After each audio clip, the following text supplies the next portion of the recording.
Na noite de Natal, Ana Souza, uma faxineira grávida, foi expulsa da luxuosa mansão dos Alencar, no frio, na chuva. Mas o que ninguém sabia é que Daniel Alencar, o herdeiro daquele império milionário, estava observando tudo. E naquela noite, o que aconteceu mudou para sempre o destino dos três. Nossas histórias têm viajado longe. De onde você está assistindo hoje? Compartilhe com a gente nos comentários. Era noite de Natal em São Paulo. A cidade brilhava com luzes coloridas penduradas em cada poste, cada árvore, cada janela. As ruas do centro estavam lotadas de pessoas carregando sacolas de presentes, sorrindo, cantando, celebrando. O clima era de festa, de alegria, de esperança. Mas para Ana Souza, aquela noite não tinha nada de festivo. Ela estava no banheiro minúsculo de seu apartamento na Zona Leste, olhando para seu reflexo no espelho rachado. Aos 26 anos, com 8 meses de gravidez, ela deveria estar em casa, descansando, preparando o quarto do bebê. Mas não tinha essa opção. Não tinha dinheiro. Não tinha escolha. Ana pegou a faixa larga de tecido que havia comprado na feira na semana anterior. Era grossa, escura e serviria para apertar a barriga, para disfarçar o volume que não podia mais ser escondido com roupas largas. Ela envolveu a faixa em volta da barriga inchada e puxou com força. "Desculpa, meu amor", Ana sussurrou, colocando a mão sobre a barriga. "É só por hoje. Só mais uma noite. Depois disso, a mamãe vai poder comprar suas coisas, suas roupinhas, suas fraldas, seu berço de verdade." Ela apertou a faixa mais um pouco e amarrou o nó. Olhou para o espelho novamente. A barriga ainda estava visível, mas menos óbvia. Se ela usasse um avental, se ficasse curvada enquanto trabalhava, talvez ninguém percebesse. Talvez.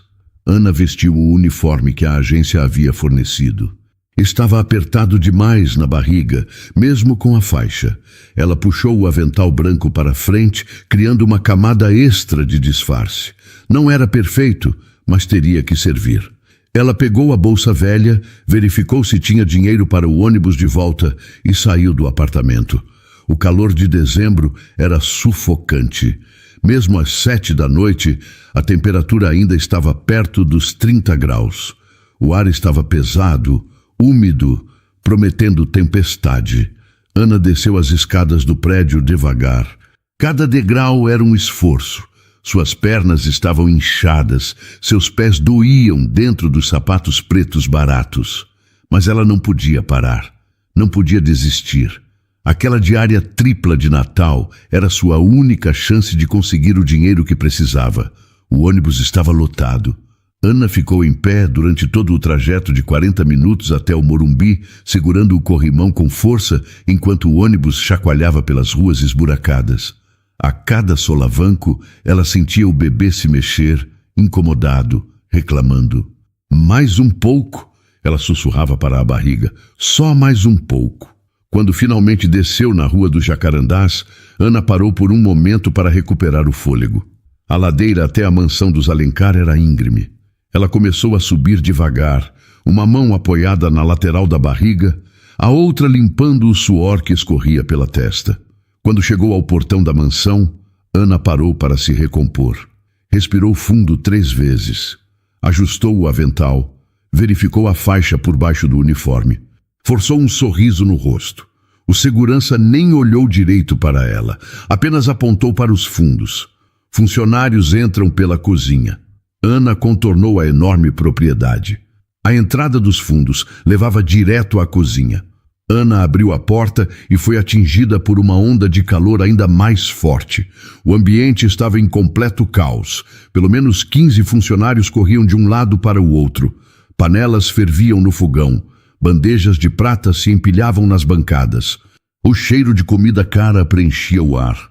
Uma mulher de uniforme branco, que parecia ser a chefe, gritava ordens sem parar. "As taças de cristal vão para o salão agora. Cuidado, cada uma custa mais de R$1.000. Se quebrar, você paga." Ela se virou e viu Ana parada na porta. "Você é a substituta?"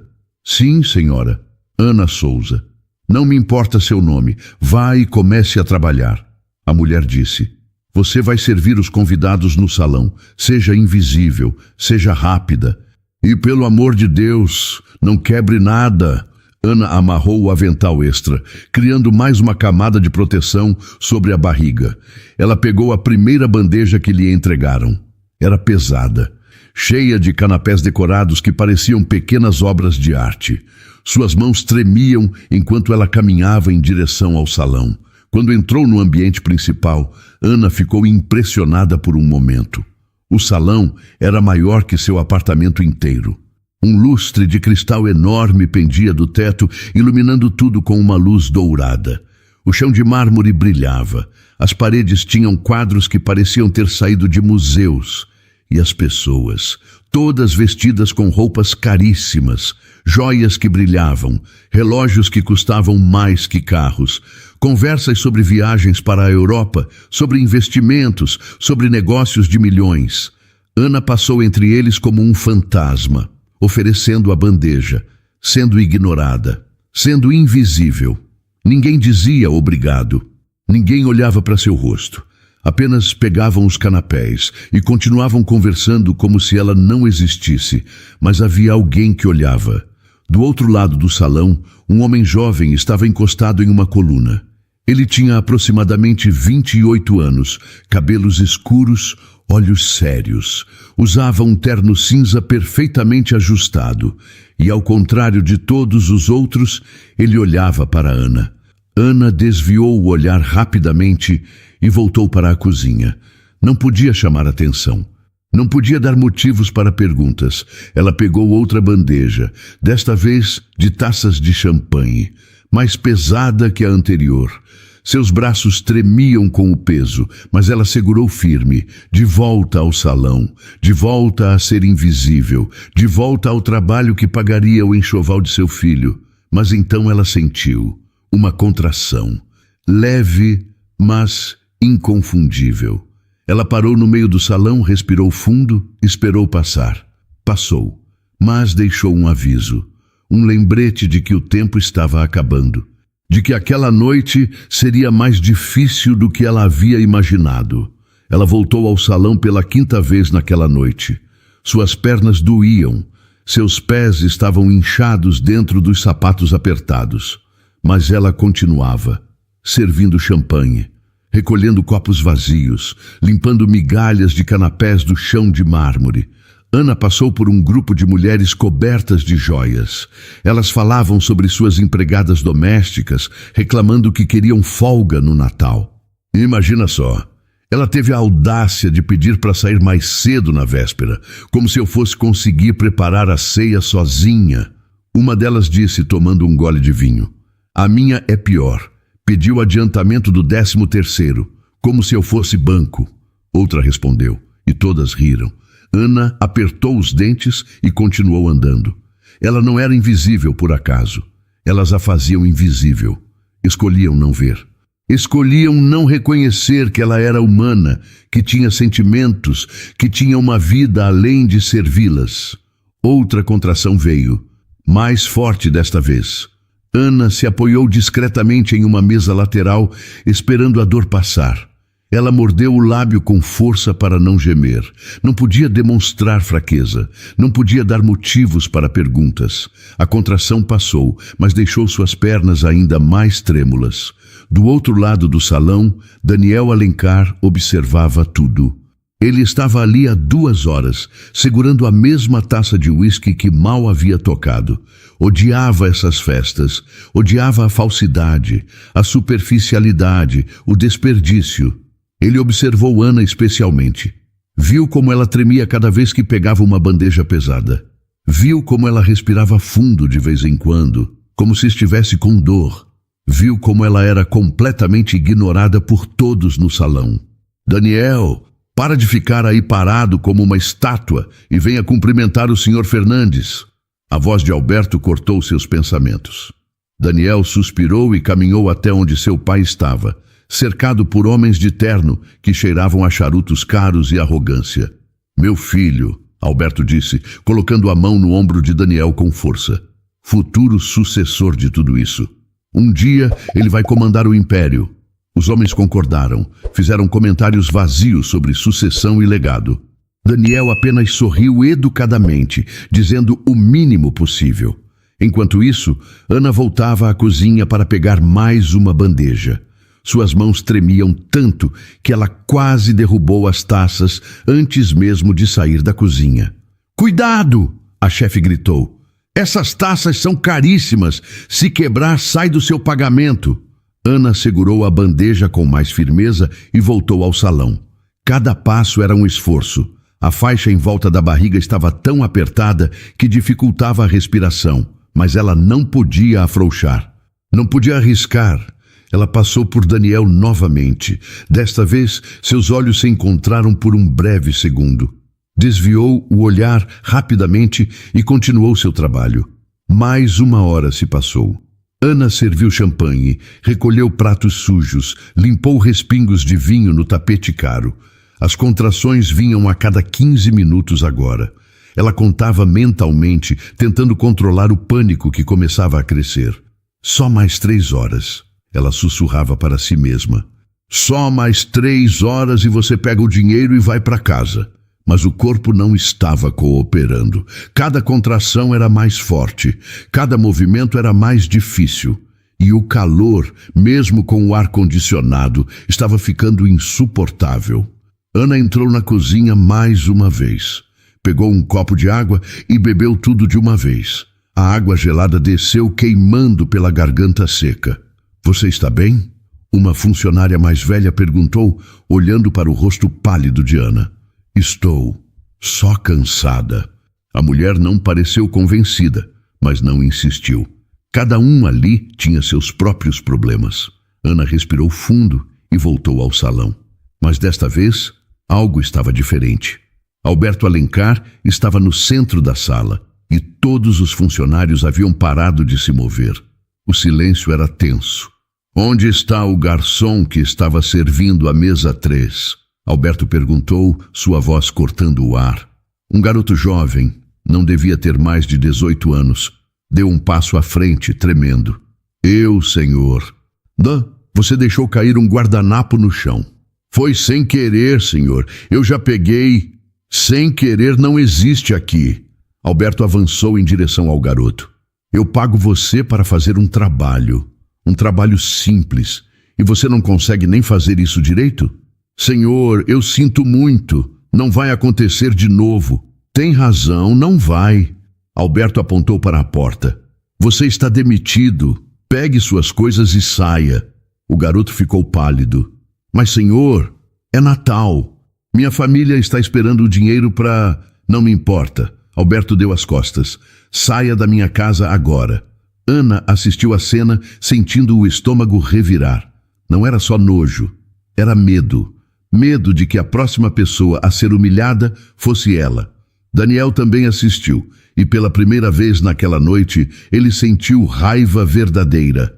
Raiva do pai, raiva daquele mundo, raiva de si mesmo por fazer parte disso. Alberto voltou sua atenção para os outros funcionários. Que isso sirva de exemplo para todos. Perfeição absoluta. Essa é a única coisa que aceito. Qualquer erro, por menor que seja, terá consequências. Ana engoliu em seco. Suas mãos apertaram a bandeja vazia que segurava. Outra contração veio e ela fechou os olhos, rezando para que passasse rápido. Alberto Alencar estava no centro do salão, discursando para seus convidados. Sua voz era alta, firme, cheia de autoridade. Ele falava sobre seu império, sobre como construiu tudo do zero, sobre a importância da disciplina e da perfeição. Perfeição absoluta, Alberto dizia, erguendo a taça. Essa é a chave do sucesso. Não aceitar nada menos que perfeito. Nem nos negócios, nem em casa, nem em lugar algum. Os convidados aplaudiram. Ana sentiu um arrepio descer pela espinha. Havia algo na forma como ele falava, algo na frieza de seus olhos, que a assustava profundamente. Ela voltou para a cozinha, deixou a bandeja vazia e pegou outra. Desta vez, era uma travessa com mini quiches, mais pesada que as anteriores. Seus braços tremiam enquanto ela a carregava de volta para o salão. Foi quando ouviu os gritos. Você! O que você pensa que está fazendo? Ana virou a cabeça e viu Alberto avançando em direção a uma funcionária que havia derramado algumas gotas de champanhe no tapete. Eu sinto muito, senhor. Foi um acidente. A mulher se ajoelhou rapidamente, tentando limpar com um guardanapo. Acidente? Alberto praticamente cuspiu a palavra. Eu tenho investidores importantes aqui hoje, pessoas que podem fazer ou destruir negócios de milhões.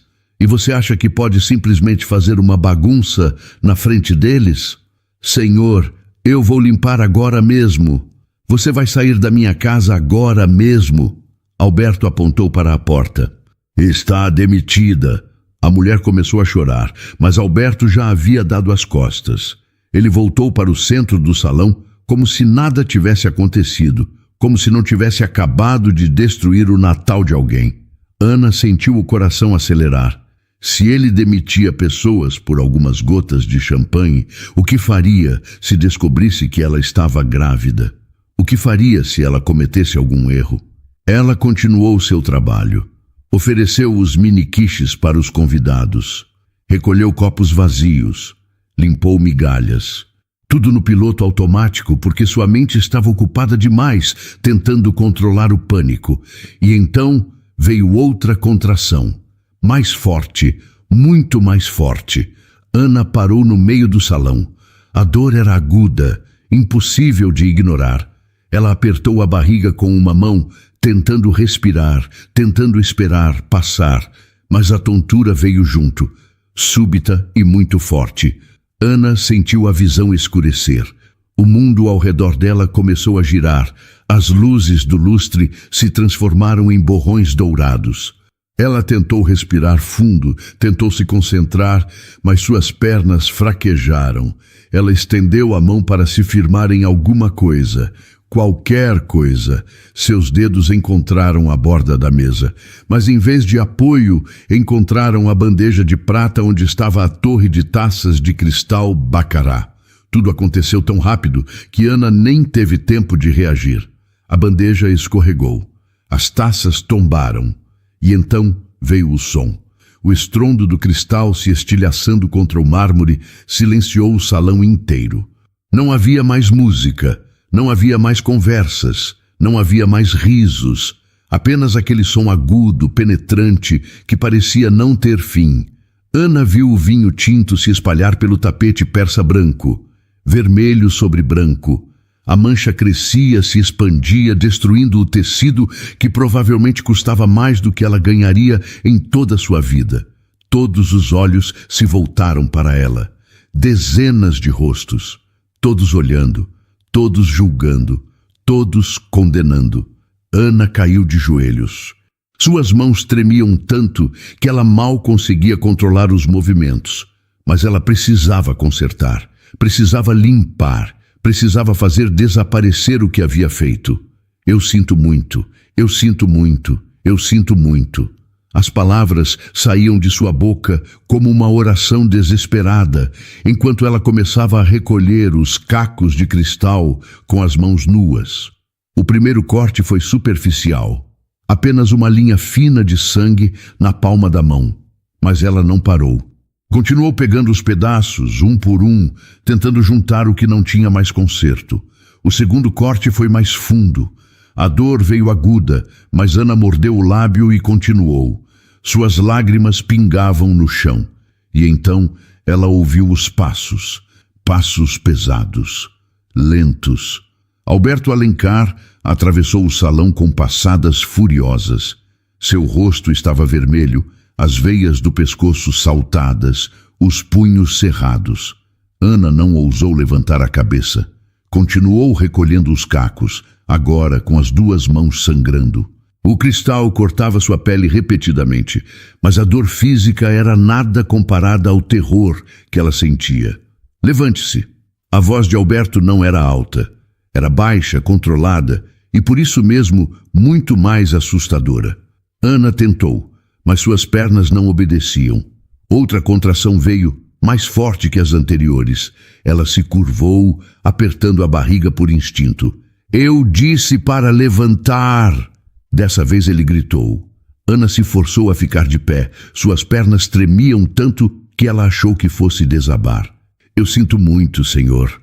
Sua voz saía em soluços. Foi um acidente, eu não tive a intenção. Eu vou pagar, eu vou trabalhar de graça, eu vou fazer qualquer coisa para compensar. Alberto deu um passo à frente e Ana instintivamente recuou. Compensar? Ele soltou uma risada fria. Você acha que pode compensar? Você destruiu taças que custam milhares de reais cada uma. Você arruinou um tapete persa que eu trouxe diretamente do Oriente. E você acha que pode compensar? Eu vou encontrar um jeito. Eu prometo. Você não vai fazer nada. Alberto olhou para ela de cima a baixo, e foi então que seus olhos pararam na barriga dela.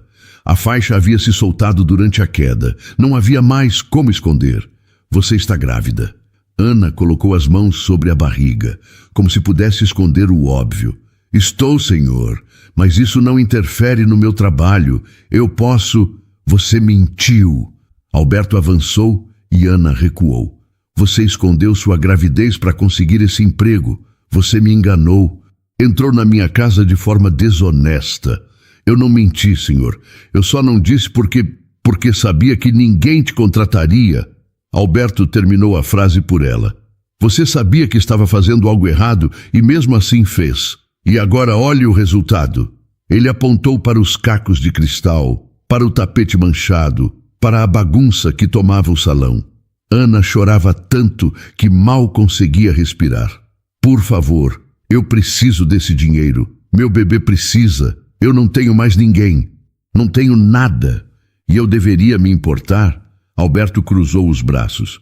Você entrou na minha casa, mentiu para mim, destruiu minhas coisas, me envergonhou na frente de pessoas importantes e agora quer que eu tenha pena de você? Eu só quero o dinheiro que trabalhei para ganhar. Só isso. Por favor, você não vai receber nada. Alberto segurou o braço dela e começou a empurrá-la em direção à porta dos fundos. Nada além do que merece. Ana tentou se soltar, mas ele era forte demais. Não, por favor, eu trabalhei a noite toda. Eu preciso desse dinheiro. Alberto não ouviu, ou não quis ouvir. Ele continuou levando-a pelo salão, passando pelos convidados que assistiam à cena em silêncio. Ninguém se moveu para ajudar. Ninguém disse uma palavra. Quando chegaram à porta dos fundos, Alberto a abriu com força. Você vai pagar por cada centavo do prejuízo que causou, mas não hoje, não aqui, fora da minha casa, sem pagamento. Alberto gritou, empurrando Ana em direção à porta. Ele a empurrou com tanta força que Ana tropeçou e caiu de joelhos na calçada molhada. A chuva a encharcou em segundos. Por favor, Ana implorou uma última vez, olhando para trás.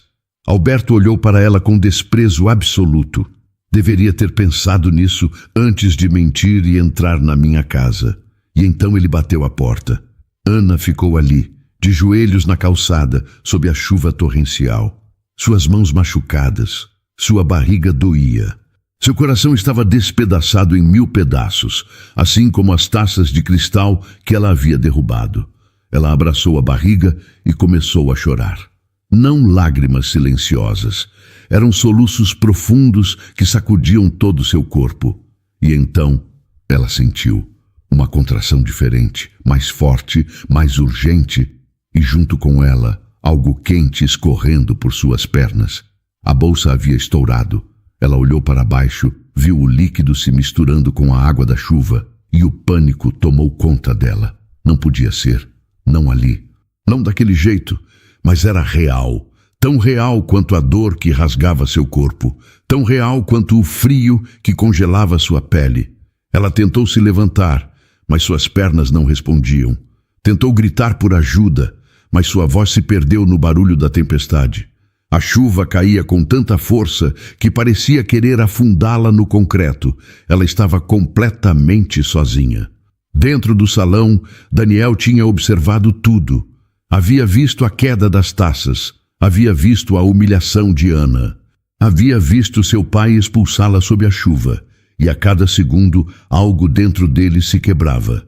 Daniel sempre foi obediente, sempre fez o que mandaram, sempre seguiu as regras, sempre foi o filho perfeito, o herdeiro ideal, aquele que nunca questionava, nunca contestava, nunca contrariava, mas havia um limite para tudo.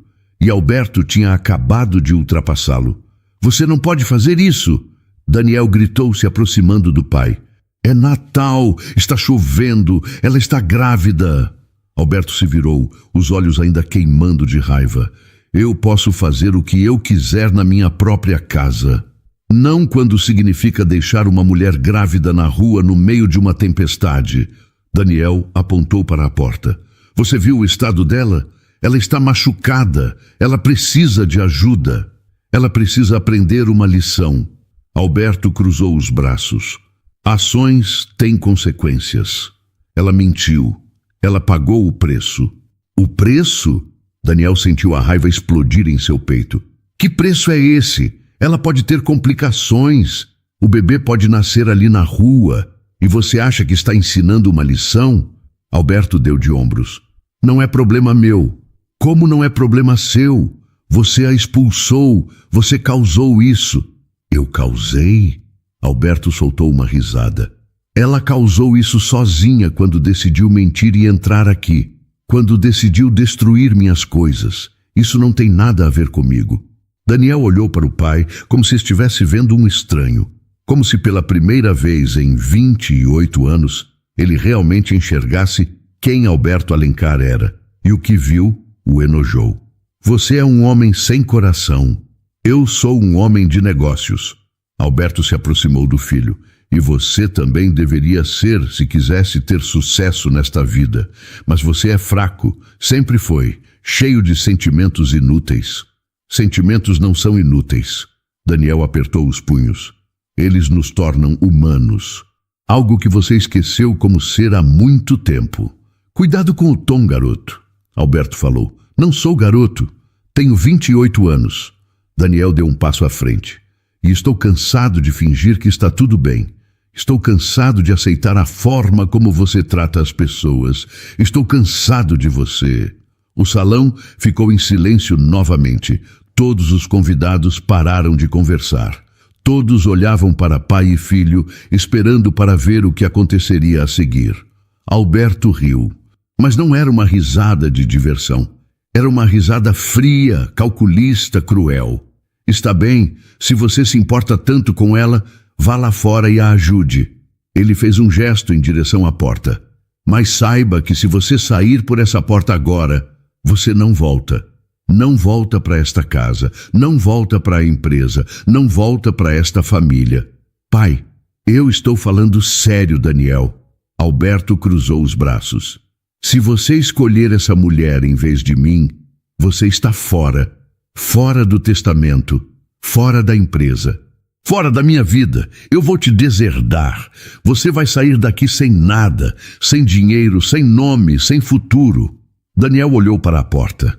Lá fora, Ana estava sozinha na chuva, provavelmente com dor, provavelmente com medo, provavelmente achando que ninguém no mundo se importava com ela.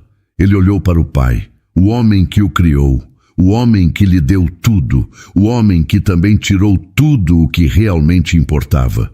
Liberdade, escolha, humanidade. A decisão foi mais fácil do que Daniel imaginou. Então eu estou fora. Ele se virou e caminhou em direção à porta. Não correu, não hesitou. Apenas caminhou com passos firmes e decididos. Daniel! Alberto gritou atrás dele. Se você sair agora, acabou! Você me ouviu? Acabou! Daniel abriu a porta. A chuva entrou, molhando o chão de mármore. Ele olhou para trás uma última vez. Já estava acabado há muito tempo, pai. Eu só estava cego demais para perceber. E então ele saiu. A chuva o encharcou imediatamente, mas Daniel nem sentiu. Ele correu até Ana, que estava encolhida na calçada, tremendo. Ana! Ele se ajoelhou ao lado dela. Eu estou aqui.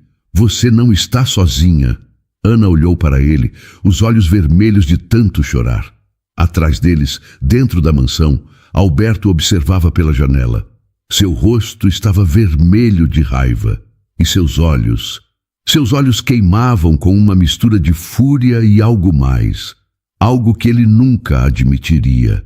Decepção. Daniel ajudou Ana a entrar no carro, mas ela gritou de dor antes de conseguir se sentar completamente. Outra contração, mais forte que todas as anteriores. Ela se dobrou, agarrando o painel com tanta força que suas unhas arranharam o couro. Não consigo, Ana chorou. Dói demais. Você consegue. Eu estou aqui com você. Daniel fechou a porta do passageiro, correu para o lado do motorista e entrou. Ele ligou o motor e o aquecedor no máximo. Vou te levar ao hospital agora. Qual é o mais próximo? Hospital São Luís, Ana disse. Mas fica longe, na Bela Vista. Não importa, vamos chegar lá. Daniel acelerou e saiu da garagem. Mas assim que passou pelo portão da mansão, a esperança se transformou em desespero. As ruas do Morumbi eram um pesadelo. A chuva havia transformado tudo em caos. A água subia pelas sarjetas, carregando folhas, galhos, lixo. As ladeiras íngremes viraram rios. E os carros estavam completamente parados, formando uma fila interminável que se estendia até onde a vista alcançava. Não, não, não! Daniel bateu no volante. O som ecoou dentro do carro. Como pode ter tanto trânsito na noite de Natal? Todo mundo está voltando para casa. Ana gemeu apertando a barriga. E com essa chuva as ruas alagaram. O trânsito sempre trava quando chove assim. Daniel olhou à frente. Nenhum carro se movia. Nenhum centímetro. Eles estavam presos ali e o hospital estava a quilômetros de distância. Ana gritou de novo, o som rasgando o silêncio do carro. Está vindo! O bebê está vindo! Não, ainda não! Aguenta mais um pouco! Daniel pegou o celular no porta-luvas e discou o número de emergência. Depois de 3 tentativas, alguém finalmente atendeu. Serviço de atendimento móvel de urgência. Qual a sua emergência? Meu nome é Daniel Alencar. Estou com uma mulher em trabalho de parto no carro. A bolsa estourou. As contrações estão muito próximas. Estamos presos no trânsito do Morumbi. Precisamos de ajuda.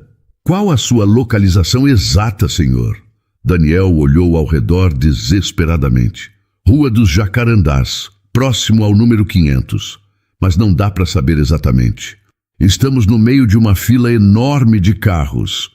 Senhor, devido à tempestade, nossos veículos estão com extrema dificuldade para se deslocar. As ruas do Morumbi estão alagadas. O tempo de espera pode ser de 40 a 60 minutos. 60 minutos? Daniel gritou. Ela não tem 60 minutos. O bebê está nascendo agora. Senhor, vou transferir sua ligação para o médico de plantão que vai orientá-lo sobre como proceder até a chegada da ambulância. Mantenha a calma. A ligação foi transferida. Uma música de espera tocou por longos segundos que pareceram horas. Ana gritava ao lado dele, o corpo todo tenso com a dor. Daniel tentou sair da fila de carros, mas não tinha espaço. Os carros estavam colados uns nos outros. Ele buzinou, acendeu os faróis, mas ninguém conseguia se mover. Era impossível. Eu preciso fazer força. Ana chorou. Preciso empurrar, não consigo segurar mais. Não, espera a ambulância, espera o médico na linha. Daniel gritava tanto quanto ela agora, o pânico tomando conta. Finalmente, uma voz masculina e calma falou pelo viva-voz do celular. Aqui é o Dr. Rodrigues. Senhor, respire fundo. Eu vou te orientar, está bem? Primeiro, me diga, a gestante está sentada ou deitada? Sentada. Ela está no banco do passageiro. Você precisa reclinar o banco o máximo possível. Ela precisa estar em uma posição mais deitada para o parto. Daniel largou o celular no colo, esticou o braço e puxou a alavanca do banco. O encosto reclinando até ficar quase horizontal. Ana gemeu com o movimento, mas ficou em uma posição melhor. Pronto! E agora? Agora você precisa verificar. Você consegue ver a cabeça do bebê?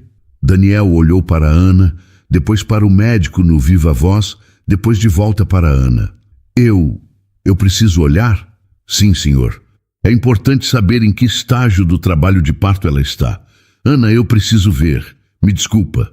Daniel se inclinou e viu a cabeça do bebê acontecendo, real. Eu vejo a cabeça, Daniel disse ao telefone, sua voz tremendo incontrolavelmente. Ótimo. Isso significa que o bebê vai nascer muito em breve. A mãe vai sentir uma vontade incontrolável de fazer força. Não tente impedi-la. É o instinto natural do corpo. E eu? O que eu faço? Você vai apoiar a cabeça do bebê quando ela começar a sair. Não puxe em hipótese alguma. Apenas segure com delicadeza. O bebê vai sair sozinho com as contrações. Entendeu? Entendi. Daniel não tinha certeza absoluta se havia entendido, mas não tinha escolha. Não havia mais tempo para dúvidas. Ana gritou novamente. Desta vez foi diferente. Ela fez força, seu rosto ficando vermelho, as veias do pescoço saltando. Isso! Continue fazendo força, Daniel disse, tentando soar encorajador. Você está indo bem. A cabeça do bebê saiu um pouco mais. Daniel colocou as mãos embaixo, apoiando exatamente como o médico havia instruído. Ele está saindo mais, Daniel gritou ao telefone. Agora, na próxima contração, o corpo inteiro vai sair. Esteja preparado para segurar o bebê. A última contração foi a mais forte de todas. Ana usou cada grama de força que ainda restava em seu corpo. E então, de repente, o bebê escorregou para fora e caiu nas mãos de Daniel. O tempo parou. Tudo ao redor desapareceu. O trânsito, a chuva, o mundo inteiro. Tudo que existia era aquela vida minúscula nas mãos de Daniel. Mas o bebê não chorava. Estava quieto demais, imóvel, os olhos fechados, a pele arroxeada.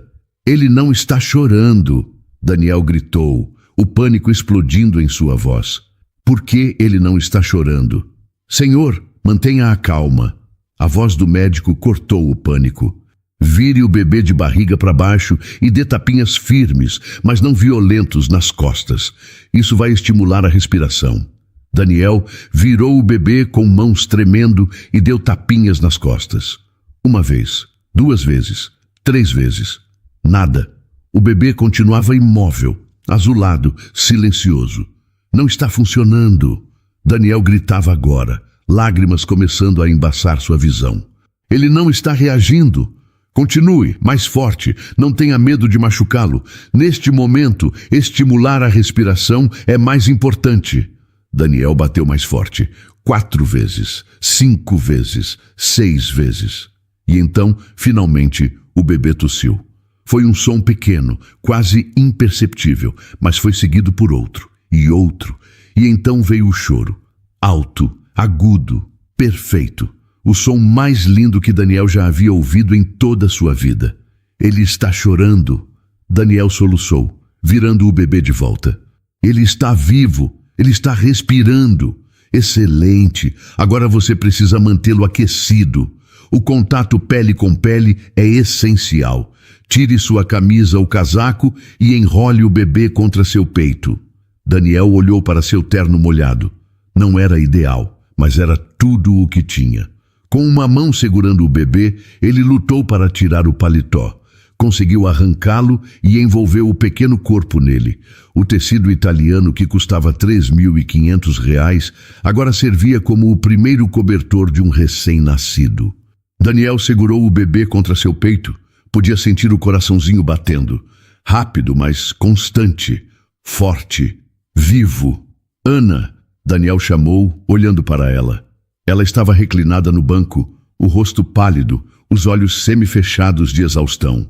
Ana, você tem um filho. É um menino. Ana abriu os olhos e estendeu os braços. Daniel colocou o bebê cuidadosamente em seus braços.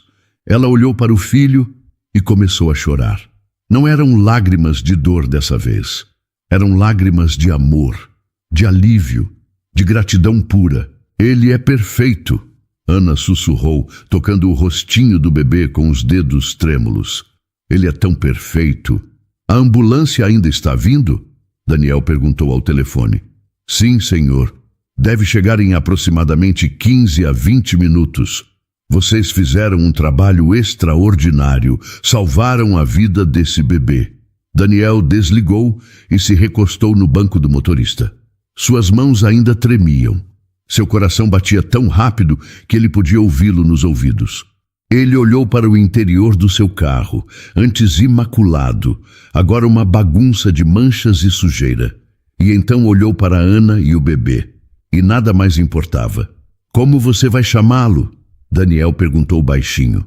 Ana não tirou os olhos do filho. Miguel. Sempre soube que se fosse menino, seria Miguel. Miguel. Daniel repetiu o nome. É um nome forte, um nome de guerreiro. Ele é um guerreiro. Ana sorriu através das lágrimas. Nasceu no meio de uma tempestade, dentro de um carro, com a ajuda de um estranho que virou um anjo. Eu não sou o anjo, Daniel disse. Sou apenas alguém que fez o que era certo. Eles ficaram em silêncio por alguns minutos. A chuva havia parado quase completamente agora. Apenas uma garoa fina caía sobre o carro. O trânsito começou a se mover lentamente. Alguns carros conseguiram avançar alguns metros, mas Daniel não ligou o carro. Não tentou se mover. Apenas ficou ali, observando Ana segurando Miguel, vendo aquela cena que mudaria sua vida para sempre. Por que você fez isso? Ana perguntou de repente. Por que você arriscou tudo por mim? Por nós? Você nem me conhece.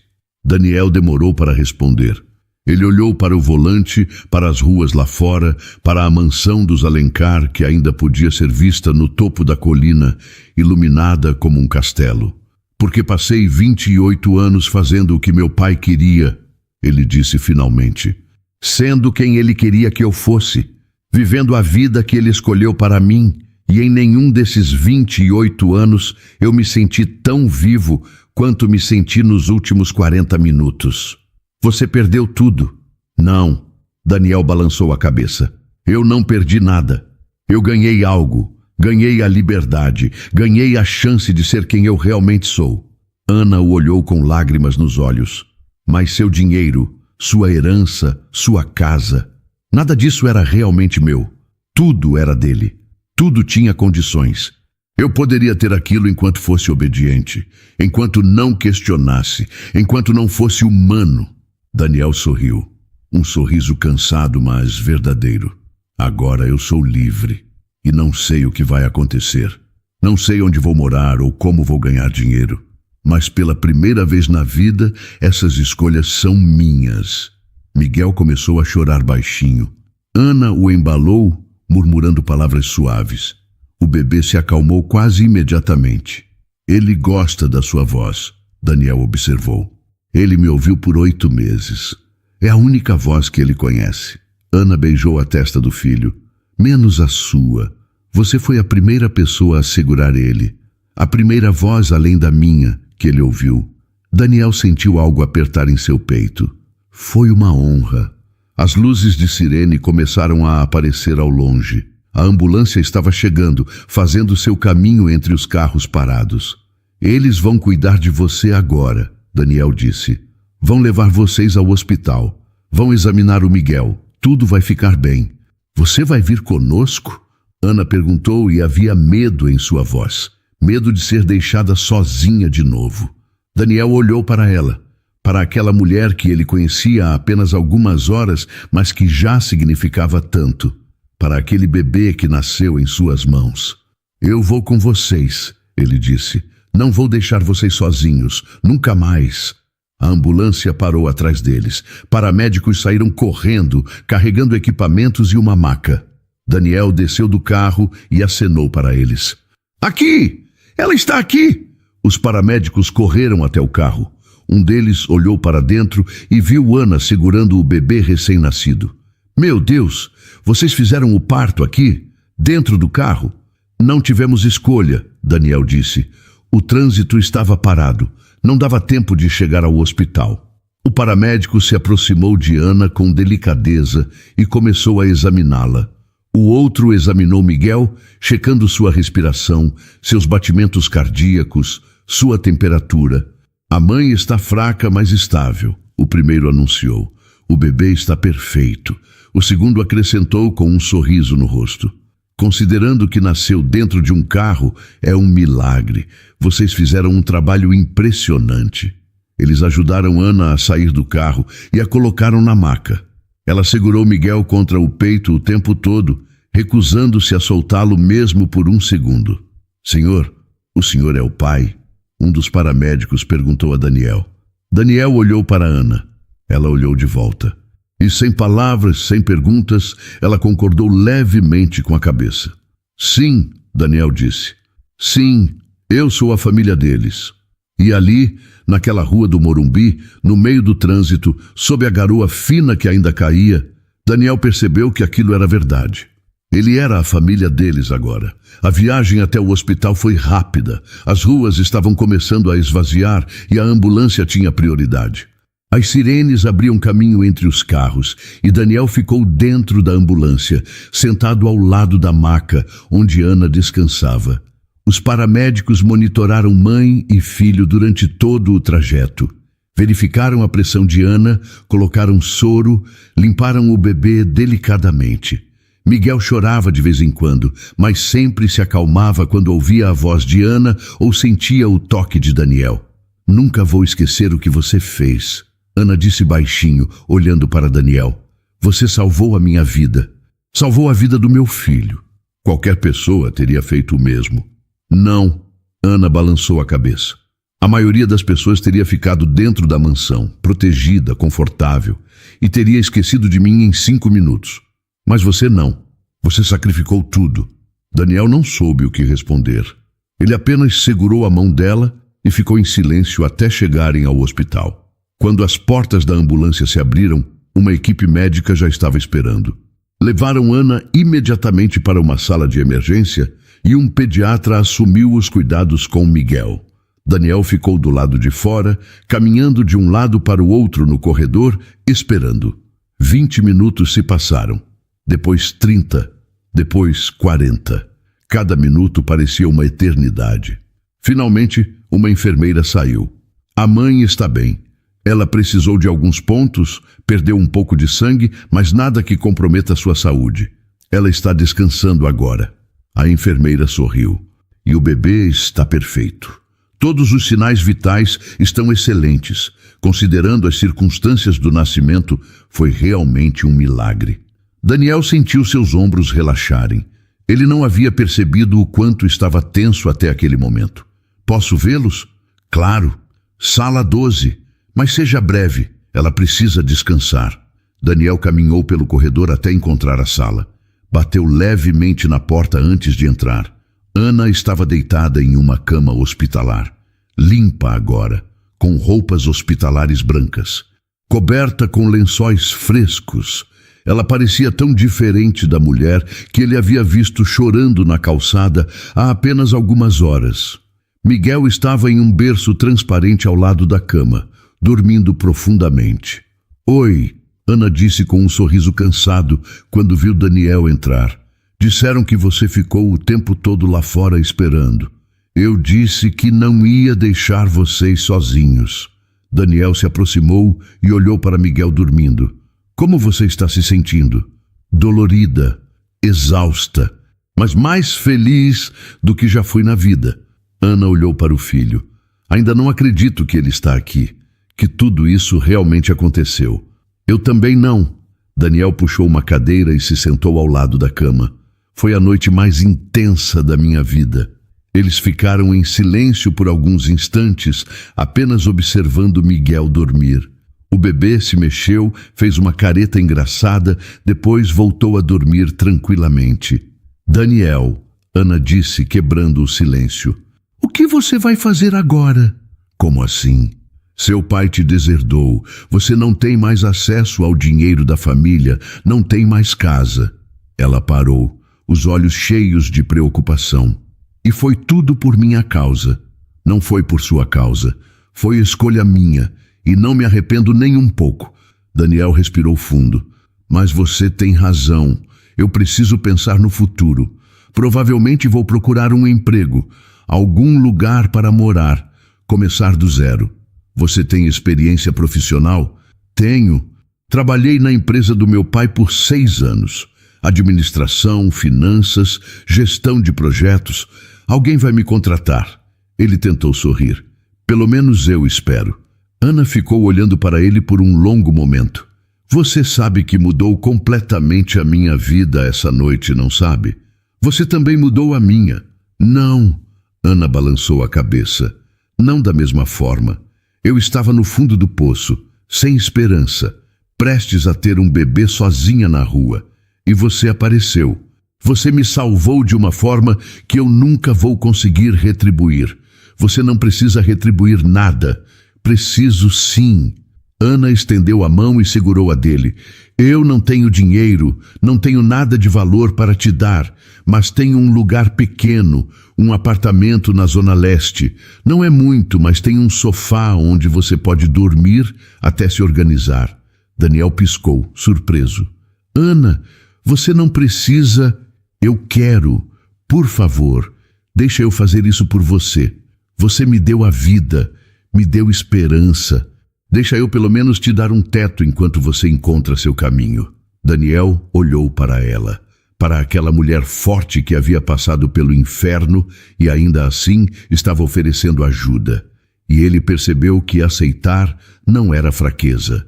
Era deixar que ela também fizesse parte disso, que ela também tivesse sua dignidade de volta. Obrigado, ele disse, apertando a mão dela. Eu aceito, mas só até eu conseguir me estabelecer. Você pode ficar quanto tempo precisar. Ana sorriu. Afinal, somos família agora, não somos? Família. Aquela palavra de novo, tão estranha, tão nova, tão certa. Sim, Daniel concordou. Somos família. Um médico entrou na sala, interrompendo o momento. Desculpem interromper.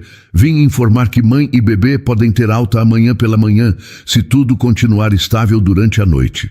Ele olhou para Daniel. O senhor é o pai? Daniel olhou para Ana. Ela olhou de volta. E então, sem hesitar, ela concordou. Sim, Daniel disse. Eu sou. O médico fez algumas anotações na prancheta e saiu. Quando a porta fechou, Ana olhou para Daniel com curiosidade. Por que você disse isso?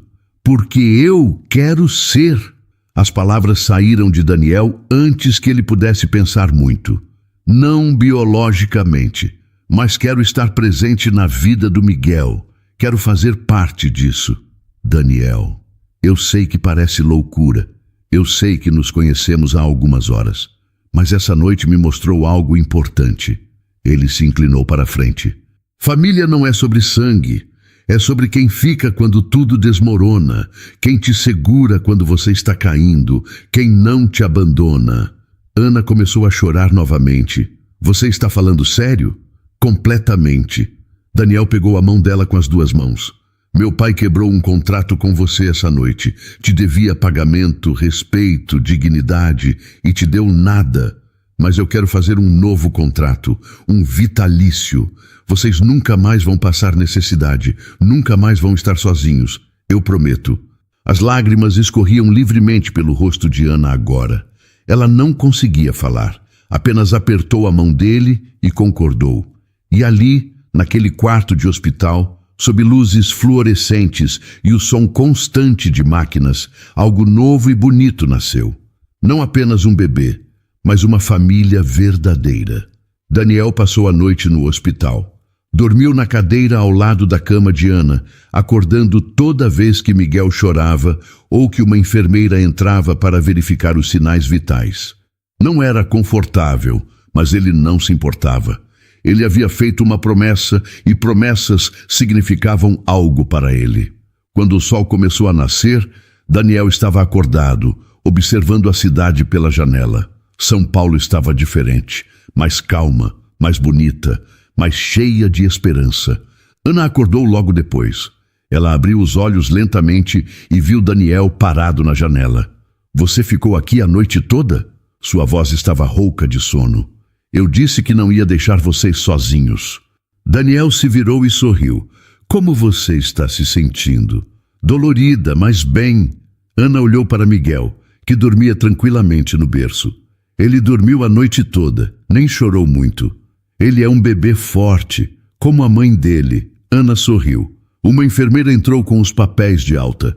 Bom dia, o médico autorizou a saída de vocês. A mãe está se recuperando bem e o bebê está com todos os sinais vitais perfeitos. Ela entregou os papéis de alta para Ana.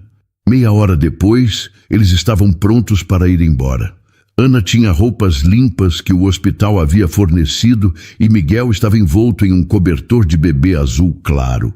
Daniel chamou um táxi e ajudou Ana a entrar com cuidado. Ela ainda se movia devagar, cada movimento causando dor, mas ela não reclamava. Rua das Acácias, 342, Ana disse ao taxista. Zona Leste. O taxista concordou e começou a dirigir. Daniel olhou pela janela, observando São Paulo acordar. Algumas pessoas caminhavam pelas ruas, crianças brincavam com bicicletas novas, famílias saíam para a missa. Era um dia novo, uma vida nova. Quando chegaram ao endereço, Daniel viu que era um prédio antigo. A pintura estava descascada em alguns lugares e o portão de ferro estava enferrujado. Não era um bairro rico, não era um lugar que ele conhecesse, mas seria seu novo lar. Daniel pagou o táxi e ajudou Ana a descer. Ela subiu as escadas devagar, parando a cada lance para respirar. Daniel a seguia, carregando Miguel nos braços. No terceiro andar, Ana parou em frente a uma porta de madeira desbotada. É aqui. Ela abriu a porta e entraram. O apartamento era pequeno, muito pequeno. Um quarto minúsculo, uma sala que mal cabia um sofá, uma cozinha que era pouco mais que um corredor com fogão e pia e um banheiro apertado. Mas estava limpo, organizado. E no canto do quarto havia um berço. Daniel olhou ao redor e sentiu algo apertar em seu peito. Não era pena, era compreensão. Compreensão de como Ana havia lutado, de quanto ela havia se esforçado para dar ao filho o mínimo. Não é muito, Ana disse, defensiva, mas é tudo que eu tenho. É perfeito, Daniel disse, e ele realmente quis dizer isso. Não precisa de mais do que isso. Tem teto, tem paredes, tem amor, é o suficiente. Ana sorriu aliviada. Daniel colocou Miguel cuidadosamente no berço. O bebê se mexeu um pouco, mas continuou dormindo. Ele estava em casa agora. O sofá é ali. Ana apontou para um sofá de 2 lugares, velho e gasto, mas limpo. Não é muito confortável, mas está perfeito, Daniel interrompeu. Sério, está mais do que bom. Ana se sentou na cama do quarto, finalmente permitindo que seu corpo descansasse. Daniel ficou na sala, olhando ao redor, processando tudo o que havia acontecido nas últimas 24 horas. Há um dia atrás, ele estava em uma mansão, rico, confortável, preso. Agora estava em um apartamento pequeno na Zona Leste, sem dinheiro, sem certezas, mas livre. Miguel começou a chorar. Daniel foi até o berço e o pegou nos braços. Ei, pequeno guerreiro, ele sussurrou, embalando o bebê. Bem-vindo ao seu novo lar. Não é grande, não é luxuoso, mas é cheio de amor, e isso é tudo que importa. Miguel parou de chorar e olhou para Daniel com aqueles olhinhos escuros e curiosos. E Daniel jurou, ali mesmo, que faria tudo ao seu alcance para proteger aquela família. O dia passou devagar e tranquilo. Ana descansou a maior parte do tempo, ainda se recuperando do parto. Daniel cuidou de Miguel, trocando fraldas pela primeira vez na vida, aprendendo a fazer mamadeira, embalando o bebê quando ele chorava. Não era fácil. Ele errou várias vezes, colocou a fralda do lado errado, esquentou demais a mamadeira. Deixou Miguel chorar por alguns minutos antes de descobrir que ele só queria colo. Mas ele estava aprendendo, e isso era o que importava. À noite, quando Miguel finalmente dormiu, Daniel e Ana se sentaram no sofá da pequena sala. A televisão estava desligada. O único som era o da rua lá fora, crianças rindo, músicas tocando baixinho nos apartamentos vizinhos. Obrigada, Ana disse de repente. Pelo quê? Por tudo, por me salvar, por salvar o Miguel. Daniel balançou a cabeça. Você não precisa me agradecer, eu fiz o que era certo. Não. Ana se virou para olhá-lo nos olhos. Você fez mais do que isso. Você sacrificou tudo. Sua família, seu dinheiro, seu futuro. E por quê? Por 2 pessoas que você nem conhecia. Porque algumas coisas são mais importantes que dinheiro, Daniel disse simplesmente. Porque eu passei 28 anos vivendo uma vida vazia e em uma única noite encontrei um propósito de verdade. Ana limpou as lágrimas que começavam a cair. O que você vai fazer agora? Realmente vai procurar emprego? Sim, amanhã mesmo eu começo a procurar. Tenho experiência em administração e gestão. Alguém vai me contratar. Daniel sorriu. E enquanto isso, vou te ajudar com o Miguel. Eu vou fazer tudo ao meu alcance para dar a ele e a você uma vida melhor. Vamos sair deste apartamento pequeno. Vamos encontrar um lugar maior, um lugar seguro. Vou trabalhar duro, vou dar a vocês tudo o que merecem. Ana apoiou a cabeça no ombro dele. Você é uma pessoa especial, Daniel. Melhor do que você mesmo sabe. Eu estou tentando ser. Miguel começou a chorar novamente. Ana tentou se levantar, mas Daniel foi mais rápido. Deixa comigo, você precisa descansar. Ele entrou no quarto e pegou Miguel no colo. O bebê parou de chorar quase imediatamente, apenas quis sentir o calor, o contato, a presença. Daniel se sentou na beirada da cama e ficou embalando Miguel, olhando para aquele rostinho perfeito. Sabe, Miguel, você nasceu em uma noite difícil, no meio de uma tempestade, dentro de um carro, sem médicos, sem hospital, sem nada do que um bebê deveria ter no seu nascimento. Ele fez uma pausa. Mas olhe onde estamos agora, juntos, seguros, vivos. Ele olhou pela janela do quarto. Lá longe, no horizonte, ele podia ver as luzes do Morumbi. Podia ver a mansão dos Alencar, iluminada como sempre, imponente como sempre, mas vazia como sempre. Aqui, neste apartamento pequeno, com móveis velhos e paredes descascadas, havia mais amor do que naquela mansão jamais teve. Meu pai quebrou um contrato com sua mãe. Daniel sussurrou para Miguel. Ele prometeu pagar pelo trabalho dela e não pagou. Ele a tratou como se ela não fosse nada. Mas eu vou fazer diferente. Eu estou firmando um novo contrato hoje. Um contrato vitalício. Com você e com sua mãe. Ele beijou a testa do bebê. Vocês nunca mais vão passar necessidade. Nunca mais vão estar sozinhos. Nunca mais vão se sentir sem valor. Porque vocês têm valor. Vocês têm muito valor. E eu vou passar o resto da minha vida provando isso. Miguel bocejou e fechou os olhinhos, aconchegando-se nos braços de Daniel. E Daniel ficou ali, segurando seu filho, não de sangue, mas de coração, sentindo-se mais completo do que jamais havia se sentido. Lá fora, a cidade de São Paulo continuava sua vida. Carros passavam, pessoas riam, a vida seguia. E dentro daquele apartamento pequeno na Zona Leste, uma nova família celebrava seu primeiro Natal juntos. 5 anos depois, o sol da manhã entrava pela janela do apartamento, iluminando a pequena sala de estar. Não era mais o apartamento apertado da Zona Leste. Esse era maior, em um bairro melhor, com 2 quartos, uma cozinha espaçosa e até uma varanda pequena onde Ana cultivava temperos. Pai! Pai, olha o que eu desenhei! Uma voz aguda e animada ecoou pelo corredor.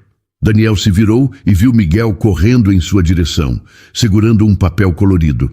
O menino tinha 5 anos agora, cabelos escuros, olhos curiosos como os da mãe. Ele usava um pijama de super-herói e tinha um sorriso que iluminava qualquer ambiente. Deixa eu ver. Daniel se ajoelhou e pegou o desenho. Era uma família. 3 pessoas de mãos dadas, uma baixinha com cabelos compridos, uma pequena no meio e uma alta ao lado. Está lindo. Somos nós 3? Sim, você, eu e a mamãe. Miguel apontou para cada figura. E olha, eu coloquei um sol bem grande porque a gente é feliz. Daniel sentiu um nó na garganta. Mesmo depois de 5 anos, ele ainda se emocionava com essas pequenas coisas. É o desenho mais bonito que eu já vi. Vamos colocar na geladeira? Sim! Miguel correu para a geladeira e Daniel o ajudou a fixar o desenho com um ímã em forma de estrela. A porta da geladeira estava coberta de desenhos, fotos, lembretes. Uma colagem de vida vivida, de momentos compartilhados, de família verdadeira. Ana saiu do quarto, ainda de hobby, o cabelo preso em um coque bagunçado. Ela parecia diferente da mulher que Daniel havia conhecido 5 anos atrás. Não só fisicamente, embora estivesse mais saudável, com as bochechas coradas e os olhos brilhantes. Era algo mais profundo, era confiança, era paz. Era a aparência de alguém que finalmente podia respirar. Bom dia para os 2 homens mais lindos do mundo. Ela beijou o topo da cabeça de Miguel e depois se aproximou de Daniel, dando-lhe um beijo rápido nos lábios. Nos últimos 5 anos, o relacionamento entre eles havia evoluído naturalmente. Começou como gratidão, transformou-se em amizade profunda e eventualmente floresceu em amor. Um amor maduro, construído sobre confiança, respeito e experiências compartilhadas. Eles haviam se casado 2 anos atrás, em uma cerimônia simples no cartório, com apenas alguns amigos próximos como testemunhas. Nada luxuoso, nada ostensivo, apenas real. Enquanto tomavam café, Miguel falava sobre a escola, sobre os amigos, sobre o desenho animado que queria assistir depois. Ana e Daniel ouviam, riam, participavam. Era uma manhã comum, uma manhã normal. Exatamente o tipo de manhã que ambos haviam sonhado, mas nunca acharam que teriam. Depois do café, enquanto Miguel assistia televisão na sala, Ana e Daniel lavavam a louça juntos. Era um ritual deles. Um momento de conversa tranquila, de planejamento do dia, de conexão.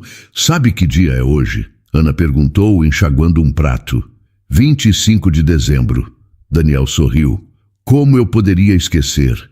5 anos. 5 anos desde a noite mais louca da minha vida.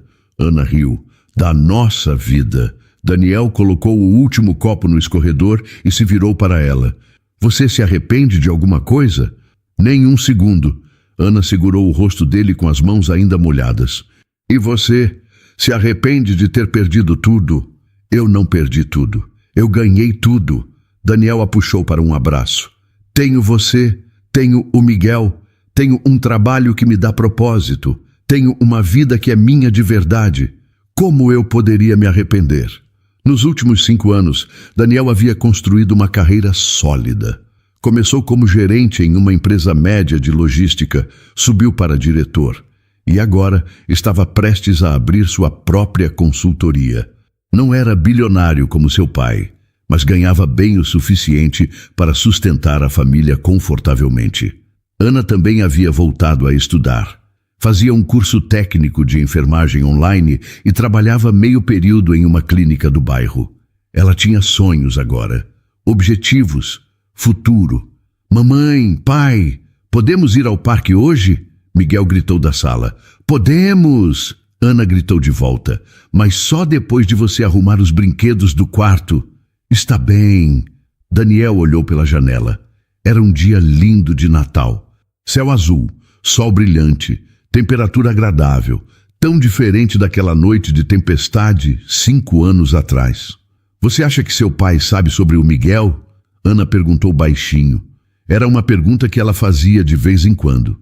Daniel sempre dava a mesma resposta. Provavelmente, São Paulo não é tão grande assim. Alguém deve ter contado. Ele deu de ombros. Mas não importa. Ele fez sua escolha. Eu fiz a minha. Você nunca quis tentar se reconciliar? Não. A resposta era firme, sem hesitação. Ele teria que mudar completamente quem ele é. E homens como meu pai não mudam. Eles só envelhecem se agarrando às mesmas crenças, à mesma crueldade. Ana concordou. Ela entendia. Algumas pontes eram melhores queimadas. Mas sabe o que é engraçado? Daniel continuou. Eu passei anos tentando ganhar a aprovação dele, tentando ser o filho perfeito, e nunca fui feliz. Agora, sem ele na minha vida, eu sou mais feliz do que jamais imaginei ser possível. Porque você está vivendo para você, não para ele. Exatamente. Miguel voltou correndo. Arrumei tudo. Posso pegar minha bola? Pode. 20 minutos depois, os 3 estavam no parque do bairro. Miguel corria pelo gramado, chutando a bola, rindo alto. Ana e Daniel sentaram em um banco, observando. Ele é tão feliz, Ana disse com os olhos marejados. Às vezes eu olho para ele e não consigo acreditar que quase perdi tudo aquela noite. Mas não perdeu, e ele está aqui, saudável, feliz, amado. Por causa de você, por causa de nós, Daniel corrigiu. Nós fizemos isso juntos. Um casal de idosos passou por eles caminhando de mãos dadas. A mulher sorriu para Ana e Daniel. Que família linda vocês têm. Obrigada, Ana respondeu, sentindo o coração aquecer. Quando o casal se afastou, Daniel segurou a mão de Ana. Sabe aquela noite no hospital, quando eu disse que estava firmando um novo contrato com vocês? Me lembro. Eu não sabia exatamente o que aquilo significava na época. Eu só sabia que queria fazer parte da vida de vocês. Mas agora eu entendo. Daniel olhou para Miguel brincando. Não era um contrato, era uma promessa. Uma promessa de estar presente, de não desistir, de construir algo real. E você cumpriu. Ana apertou a mão dele. Você cumpriu cada palavra. E vou continuar cumprindo, pelo resto da minha vida. Miguel correu até eles, ofegante e suado. Pai, você pode jogar comigo? Claro! Daniel se levantou e correu atrás do menino, fingindo que ia pegá-lo. Miguel gritava de alegria, correndo em círculos. Ana observava os dois, seu coração transbordando. Aquela cena simples, aquele momento comum, era tudo o que ela sempre quis. Era família, era amor, era lar. Ela pensou naquela noite, 5 anos atrás. A noite mais escura de sua vida. A noite em que tudo desmoronou. A noite em que ela pensou que não havia mais esperança. Mas daquela escuridão nasceu luz. Daquela dor nasceu amor. Daquela tempestade nasceu paz. E ela finalmente entendia. Às vezes a vida precisa nos quebrar completamente para nos reconstruir do jeito certo. Às vezes perdemos tudo para ganhar o que realmente importa. Daniel voltou para o banco carregando Miguel nas costas. O menino ria alto, agarrado ao pescoço do pai. Ele cansa rápido, mas eu canso mais rápido ainda. Daniel brincou, colocando Miguel no chão. Eu não estou cansado, Miguel protestou. Só você que é velho. Velho? Daniel fingiu indignação. Eu tenho 33 anos, não sou velho. É velho sim. Miguel correu de novo rindo. Ana e Daniel trocaram olhares e riram juntos. Talvez ele tenha razão, Daniel admitiu. Eu me sinto velho às vezes. Você está no auge. Ana beijou sua bochecha. E eu te amo exatamente como você é. Eu também te amo. Eles ficaram no parque até o sol começar a se pôr. Depois caminharam de volta para casa, Miguel entre eles, segurando a mão dos dois. Era Natal. 5 anos depois da noite que mudou tudo. Não havia presentes caros. Não havia mesa farta com comidas importadas. Não havia luxo, mas havia amor. Havia família. Havia gratidão. E para Ana, Daniel e Miguel, isso era mais do que suficiente. Era tudo. Quando chegaram em casa, Miguel já estava com sono. Daniel o levou para o quarto, ajudou a trocar o pijama e o colocou na cama. Pai? Miguel disse, já com os olhos fechando. Sim, filho. Você é o melhor pai do mundo. Daniel sentiu as lágrimas chegarem. Ele beijou a testa do menino. E você é o melhor filho do mundo. Eu te amo. Eu também te amo. Mais do que você pode imaginar. Quando Miguel dormiu, Daniel voltou para a sala. Ana estava na varanda, olhando para as luzes da cidade. Ele a abraçou por trás, apoiando o queixo em seu ombro. Em que você está pensando? Em como a vida é estranha. Ana se virou nos braços dele.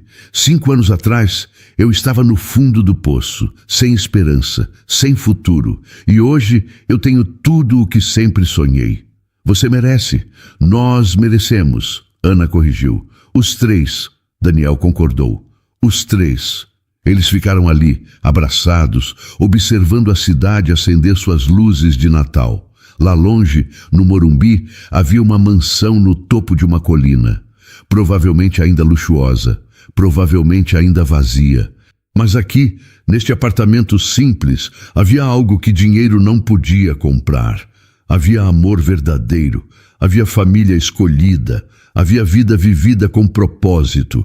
E no final era isso que importava. Não o tamanho da casa, não o valor da conta bancária, não o status social, mas as pessoas que você ama, as escolhas que você faz, o legado que você deixa. E o legado de Daniel não era de dinheiro ou poder, era de amor, coragem e redenção. Era Miguel, crescendo feliz e seguro. Era Ana, finalmente encontrando paz. Era uma família nascida do caos, forjada na adversidade e mantida unida pelo amor mais puro. E essa era a melhor herança que alguém poderia deixar. E então, o que achou da história? Deixe sua opinião nos comentários. Adoramos saber o que você pensa. Não se esqueça de deixar seu curtir no vídeo para nos apoiar e de se inscrever no canal. Até a próxima!